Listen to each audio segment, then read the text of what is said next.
Hi everyone, welcome to my channel. I'm your host Patricia, and today we'll be speaking of a feature on personality, particularly self-restraint. When someone says the word self-restraint, what comes to your mind? What sparks in your mind when you hear the word self-restraint? What do you think this person is trying to mean when they say the word self-restraint?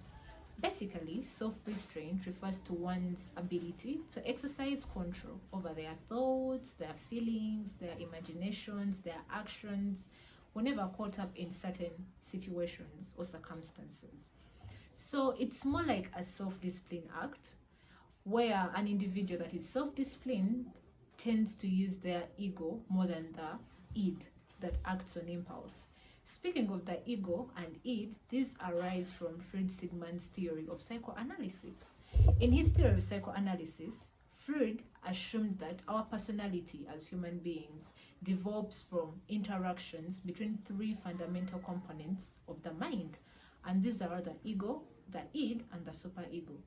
So he assumes that balance between these three components gives us the ability to solve any kind of conflict, like resolve any form of conflict that we are caught up in our lives. Speaking of that id, it acts more on instinct and impulse. Like it's like the unconscious part of the brain.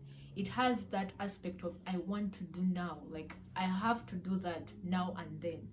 Basically, like you're moving and you find someone eating ice cream and then you get to crave for ice cream.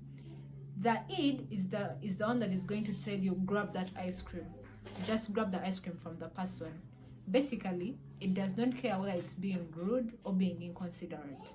And yes, we do have people that are like that. So basically, those people cannot exercise the component of self-restraint. So basically, people that tend to use their id, they tend to wreak havoc in society. Like these are people that are so much of conflict driven. Like, you know, you're being rude to someone, or like, you know, you might be joking with someone and then you say something out of a joke and then this person takes it seriously and they'll spark off there, and then like whatever they do, whether they hit you or slap you or like anything they do to you, they would not mind. That is their id that is in control, while their super ego and ego have been overpowered by the id. So when we speak of the ego, it's a bit unconscious and conscious, so it's less primitive as compared to the ego that is a lot more primitive. So the ego puts into, like, it tries to balance the needs and the desires of the ego and the id. So it tries to be more considerate in all that it does. So these are the people that you're going to find. Someone wants to eat ice cream, or you've seen someone eating ice cream and you want the ice cream. The ego is going to tell you, please go to the queue or go to the ice cream machine and purchase your own ice cream. It puts into feelings of shame and embarrassment in consideration. Like it tries to maintain peace in society. So these are people, you might hit someone or you might be aggressive with someone and they try to keep calm, and they might speak back to you in a kind of respectful tone. They might not raise their tone towards you.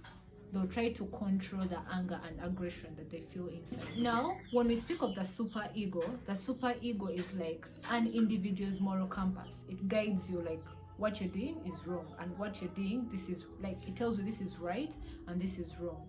If you want to steal something from someone, the superego will definitely tell you that is not right. It's socially incorrect. Like you might be imprisoned, you might be beaten up, like you might cause embarrassment to yourself or to the people that are surrounding you. Yes, this is the superego.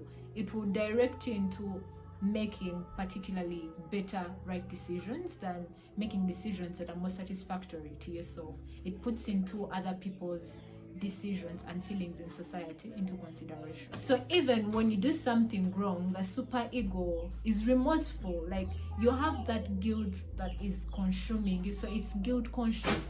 It lets you know that what you did is wrong, so you need to go and ask for forgiveness, or you have to do something to correct your mistakes so that you let peace reign, or you can get to live in harmony with other people. So with for people to have self-restraint, usually these three components are at conflict.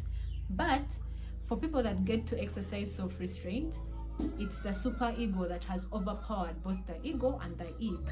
Thank you for tuning in and listening in. Till next time.